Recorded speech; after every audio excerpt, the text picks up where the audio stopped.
SHMACKEMAGOB, everybody. Here's part 2 of my favorite albums of 1983. And what I'm doing today is the top 20.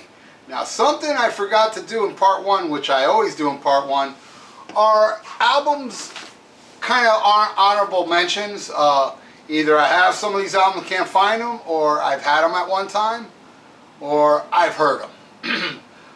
First one is Blackfoot Syago, whatever it's called. It's not a bad album. Actually, my ex-drummer is like, that's his favorite Blackfoot album, and he would always play it, and I like it. It's a little more commercial than everything before. I thought I owned it, to tell you the truth. I thought I bought it at one of those record convention things, but nope, it's not there, so I guess I didn't. Virgin Steel, Guardian of the Flame. That's an album I used to have as a kid. I don't know what happened through the years with that one, but I remember liking that one a lot. And Bitch Be My Slave is something I have never owned, but I've heard it. And I plan on getting it one day because I think it's a really good album. Anvil, Forged in Fire. I do own that on CD, and I can't find it. And it's an awesome album. I love that early Anvil. That and Metal on Metal. Great stuff. Gary Moore, Victim of the Future. That I know for sure. I have it on vinyl. I checked the G section, and I have everything alphabetical. Not there. I saw, you know, the other Gary Moore albums I have, so I said, okay, let me check the M's. So, you know, maybe I put it under more. It's gone. Or it's somewhere in here. Sometimes I find albums where they're not supposed to be. I don't know how that happens. I know I have Victim of the Future, my second favorite Gary Moore album. That album rules, man. Wish I can find it. Hawaii, One Nation Underground. Great, great, killer metal album. Featuring Marty Friedman. Hard album to get. I have a Hawaii album, but it's not that one. I do want to get that one. I have it on MP3, but believe me, I would buy it if I ever saw a physical copy of it when I'm out and about. And Pantera, Metal Magic. It's their first album, Metal Magic. Project in the Jungle is their second. I like all Pantera. I like everything from Metal Magic all the way to Reinventing the Steel. I don't mind the Glam Terror, what they call it. I don't mind it. I love it. I love it all. I love all those albums. I didn't like Damage Plan, I'm sorry. Alright, and then the last one here is UFO Making Contact. I remember hearing that. I never owned it, but I do remember hearing it, and I don't remember anything grabbing me from it, so I don't have it. Alright, now we're going to get in to the top 20, and featuring in this top 20, like on that list, something I can't find, and it's really driving me crazy.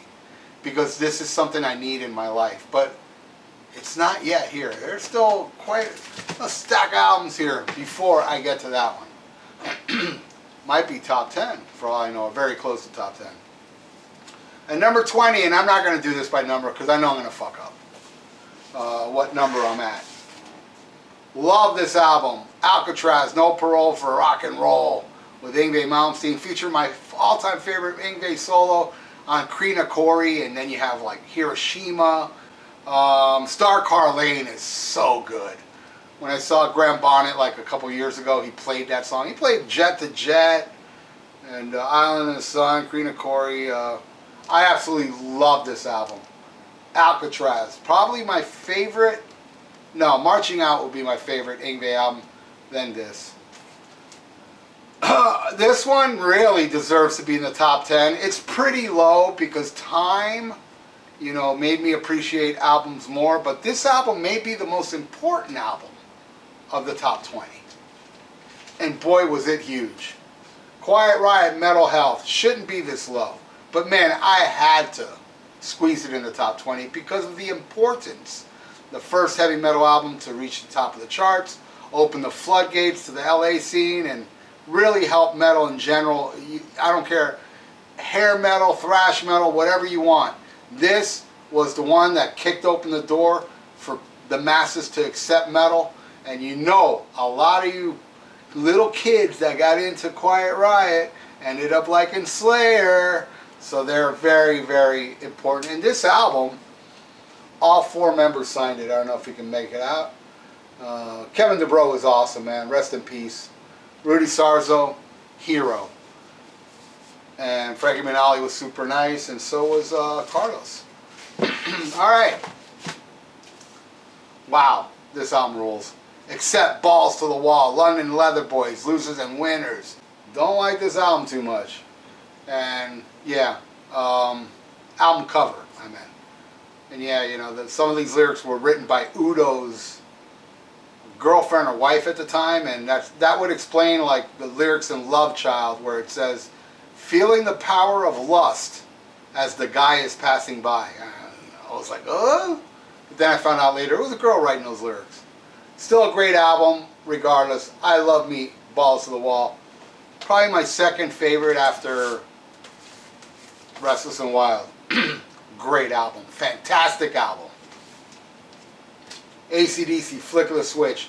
Best time I ever seen AC/DC with Brian Johnson was this tour. Fast Way Open.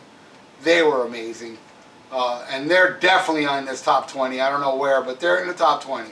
Probably top 10. I don't know. I'll be surprised. I did it earlier today. I don't remember what's what. Rising Power, House is on Fire, Flick of the Switch, Nervous Shakedown, Landslide. Guns, Deep in the Hole. Deep in. Absolutely love. I don't think AC/DC has made an album since as kick-ass as Flick of the Switch. The first 3 albums with Brian Johnson, top-notch stuff. Look what I'm wearing. Should be in the top 10. Seriously. God, I love All for One. And if you look, I got everybody but Wacko to sign it. Even, Michael Wagner, the guy that produced this album, and a bunch of classics metal albums, signed this album for me when I met him at the Rockin' Pod. And of course I got the Gallagher brothers to sign it. Cool guys, friends of mine, man, they know me. We played shows together, they're awesome. This album actually belongs in the top 10. It's just so hard to pick some of these over that. You know, I mean, vice versa. Well, no, it didn't make the top 10, but it deserves to be in the top 10. This is my favorite Fastway album. This album is so great.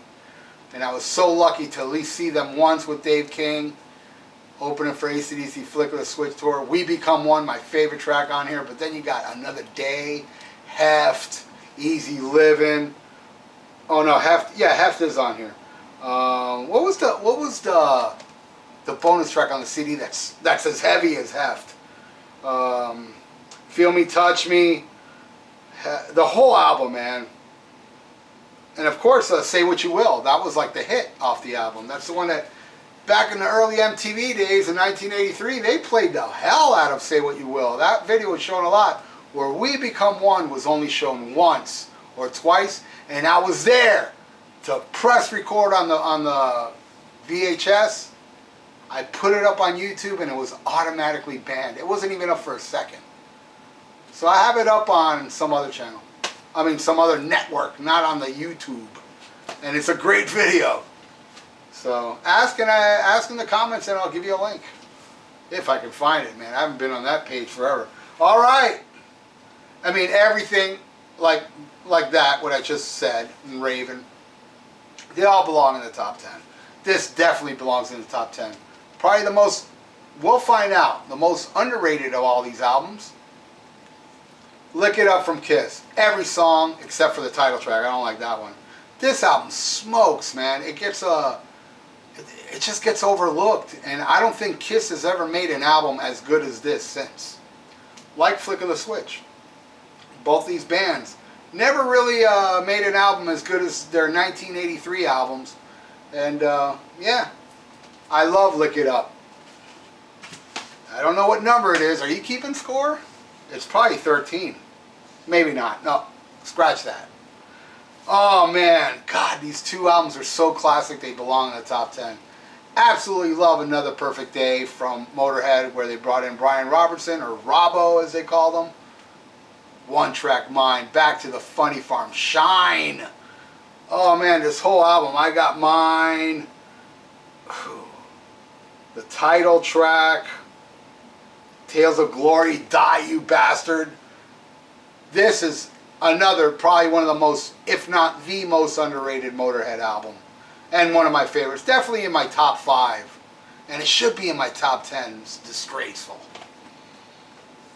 Alright, now, again, you know, if I like it more than Another Perfect Day, and probably many of you Motorhead fans won't think this when I pull up this one, or the next 10 that they should be better than that one. But hey, man, I respect you because you're a Motorhead fan, so respect me, bro, because I love Motorhead and I saw their very first show in the U.S. But this one I put above it, just a little tiny bit above it. My favorite Twisted Sister album, You Can't Stop Rock and Roll, Like a Knife in the Back, Power and the Glory, Title Track, The Kids Are Back, We're Gonna Make It. This whole album rules. I Am On Me is like so important. It was such an important song in my youth. Dee Snider was kind of like my mentor. You know, I listened to that guy and I'm like, fuck it, I'm a scumbag and I'm proud and I'm gonna make it. And he really helped me. And I love this album. It's extremely important to me. Alright, now I know we're almost at the top 10. This one's number 11 and this is the one I can't find. It's driving me nuts. I need to find it because I cannot live without the album Satan, Court and the Act. Should be top 10. I mean, it's right there, man, at number 11. This album just rules, man. The title track and, oh man, Trial by Fire, No Turning Back. I really hope I got it, because seriously, if I can't find it in like the next couple months, I'm going to have to buy it again. Because I just can't live with that album. And what's a real kicker is I also own it on CD and I can't find out with it either. Damn. Alright, now we get into the top 10. Here we go. Probably the most important, or not, well, no, I guess Quiet Riot would be the most important, but the one that sold the most. From 1983, that's in my stack here, and I'm sure it's the one that sold the most in the hard rock genre. This album is perfect. I love Pyromania. I know a lot of people were turned off by it, but to me, when Def Leppard had Pete Willis, they could do no wrong. And Pete Willis, though he didn't play on the album, he wrote a lot of these songs. He was out by the time they got Phil Collin in. I miss Pete Willis. If Pete Willis was on this album, it would have been better. But man, my favorite song is Is It Anyone? It Got Me Under Fire, but Die Hard to Hunter, Stage Fright, Billy Got a Gun. And the hit, I love Photograph. I think Photograph is like the perfect power pop hard rock single ever. It's so good. I like Foolin' and Too Late for Love, Rock of Ages. I mean, that one's a little, hasn't really, you know, aged that properly, but I still love it. I love this whole album from beginning to end. And it really did, like, if it wasn't for Michael Jackson Thriller, this one would have been number 1, because I believe it was number 2 for so many months. But you just couldn't knock out Michael Jackson's Thriller. That came out the year before, but it was still bleeding into the new year at number 1. At number 9, I can say the numbers now, because we're at the top 10. Deserves to be in the top 10. Maybe not number 1, because I know my number 1. My number 1 cannot be beat. I am satisfied with my number 1. Number 9, Born Again. This album is amazing. Disturbing the Priest, Hotline, Trashed. Born Again. This is an amazing album.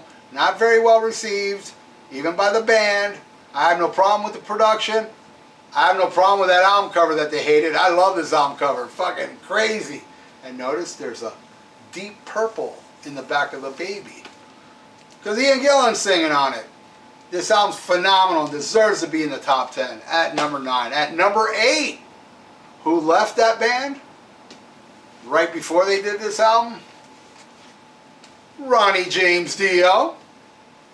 Holy Diver. My favorite album from the Dio band. Again, not a bad song to be found on this. Favorite song is probably Don't Talk to Strangers, but man, Caught in the Middle. Title track. Stand Up and Shout. Gypsy. Invisible Rules. And the whole albums. You know, Shame on the Night. Straight Through the Heart. And of course, Rainbow in the Dark. Did I name them all? Anyway, the whole album smokes. It really did throw me for a loop. I didn't know about this album. I remember my friend had it.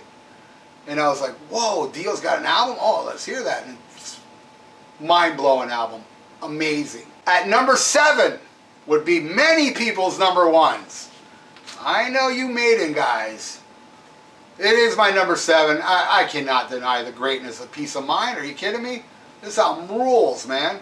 I love every song on it. I used to not like Quest for Fire, but I now love it. I still think it's dumb, but I think the song kicks ass. Sun and Steel is also a very underrated killer song on here. Of course, The Trooper, Aces High. I mean, not Aces High. Where Eagles Dare, Revelations, Flight of Icarus, Die With Your Boots On, Still Life, and To Tame a Land. Awesome album. Definitely deserves to be in the top 10. At number 6 is what I would consider the second greatest EP ever. My favorite EP of all time was my favorite album of 1982. So if you want to know what that is, go back and watch that episode. But this will be my second favorite EP. And holy fuck, what an EP it is. Queensryche. Man, these 4 songs, Queen of the Reich, Knight Rider, Blinded, The Lady Wore Black, City Had Prophecy. This is, to me, just amazing. Queensryche went through so many changes after this. I mean, right away, The Warning was all proggy and shit, which happens to also be my favorite Queensryche album. Rage for Order, Mind Crime, they were all different, but they were all awesome. I loved them all. They were on such a great streak in the 80s. Up to Mind Crime. Not an Empire guy, man. I couldn't get into it. But this is awesome. All right, at number 5. Oh, man. What an amazing album this is. Show No Mercy, Slayer. This is awesome. This was a head turner when I first got it. There was so many killer bands coming out at that time. New bands. I saw this. This ain't that original. This is like the 180 colored gatefold vinyl. I used to have the original, gave it away. Long story. But it was one of those albums I bought when it first came out. I saw this and I seen Slayer in a lot of magazines, on Kerrang. The infamous picture of all 4 of them over this girl, and they have a knife and she's full of blood. So I finally saw the album. I turned the album over and I see Jeff Hanneman there with an upside down cross on his Les Paul with chains and shit. I was like, oh yeah, you're going home with me. And I took it home and I was like, wow, because I was really into Venom at the time. And this shit sounded like Venom to me. There's a lot of Venom influence on the first Slayer album. Show No Mercy deserves to be in the top 10. Love that album. At number 4, the final album by Thin Lizzy. Thunder and Lightning, with John Sykes joining the band, shredding, one of my favorite guitar players. Cold Sweat. Thunder and Lightning, this is the one. Holy War. The Sun Goes Down. Bad Habits. Heart Attack. This whole album smokes. This is the more heavy metal Thin Lizzy album. If you only know Thin Lizzy from Boys Are Back in Town and you love the metal, you should listen to this. You'll be pleasantly surprised. I know a lot of metalheads that aren't like Thin Lizzy fans, but they all love Thunder and Lightning because it rules. It's like, if you have that metal mentality of 83, you have to love this. There's no other way around it. It's awesome. Number 3. Yup, this is pretty high on the list, and I know many of you are going to agree. Many of you will want this at number 1. And then I know there'll be many of you going, really? You're going to put that above Slayer and Thin Lizzy? Yeah, I am. Don't like it? Too bad. Motley Crue, Shout at the Devil, the perfect traditional metal album. This album is perfection. I love everything about it. Even Vince's voice. I have nothing to complain about. Every single song is a winner. My favorite song on here is Red Hot. But you got Bastard, Looks That Kill, Shout at the Devil, 10 Seconds of Love, Knock 'em Dead Kid, Too Young to Fall in Love, Helter Skelter, Danger. And here's my copy that I've showed before. Signed by every member of the band, but it took decades to get all 4 signatures. All right, now we're at the top 2. Now, yeah, I can also see a lot of you, not only people saying Motley Crue should be number 1, but I think a lot of you would be saying Kill 'Em All should be number 1, dude. I mean, it's the first thrash album ever, in my opinion, though. You know, there was thrash songs, but not full thrash album. This is a full thrash assault, in my opinion. Perfect album. Blew my mind when I first got it. This is the copy I bought back in 1983 from Megaforce Records. Megaforce record. I bought this in 83, and I believe, I could be wrong, but I believe later on future pressings didn't have what says on the top there, bang that head that shouldn't bang. Alright, my number 1 album of 1983. Drum roll. Well, it should come to no surprise to some of you that my favorite band of all time is Black Sabbath and Merciful Fate. Melissa. This, you want to talk about game changer for me. I mean, the EP changed my life, but then when I heard this, when I got to hear more Merciful Fate, more than just 4 songs, and some of their greatest songs, Evil, Into the Coven, Black Funeral, Satan's Fall, the title track, Melissa, At the Sound of the Demon's Bell, Curse of the Pharaohs. This album is so amazing. And there are times I think, Don't Break the Oath I like more, but as I speak right now, for the past like maybe 2 years, this is the best Merciful Fate album, Melissa. So close to Don't Break the Oath, but this is the best. And the best album of 1983 is Melissa by Merciful Fate. Well, everybody, thank you for watching. I hope you enjoyed my best of 1983. I got older ones that I haven't put up on the channel yet that will be done, and I'm obviously going to get 84 because I've done 78, 79, 80, 81, 82, and now 83. So I'll work on 84. If I'm not done by the time I'm supposed to put it up, they'll expect 78, 79, 80, and 81. Anyway, and subscribe to my channel if you haven't. If you like what you're watching, I put up daily stuff almost every day. Well, now I've been doing it every day, but I'm sure soon there's gonna be a couple days or a day or 2, but I'm not gonna go a week without putting up content here. I have enough to put up for as I tape this.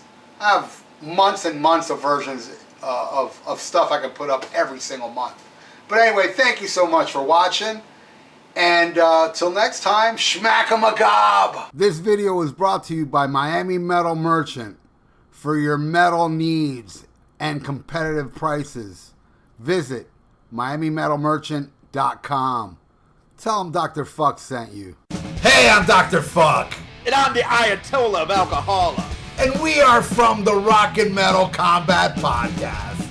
If you want to check out some crazy, uncensored, unbiased, totally nuts reviews of classic hard rock and heavy metal albums, check us out. You can get us on Podbean and iTunes. New episodes every Sunday. That's right. And we also do each other's moms. True. Free of charge. Well, mine charges.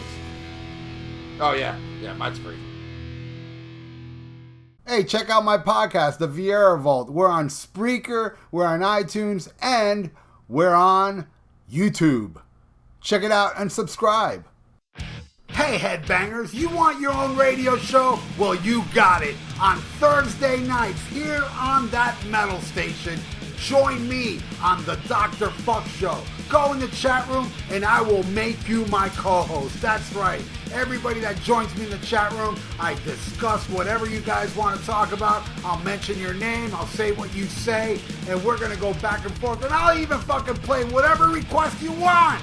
Unless it sucks, then I ain't playing it because my show rules. And only songs that rule is allowed right here on that metal station. The Dr. FUKK Show airs live Thursday nights at 8 p.m. Eastern.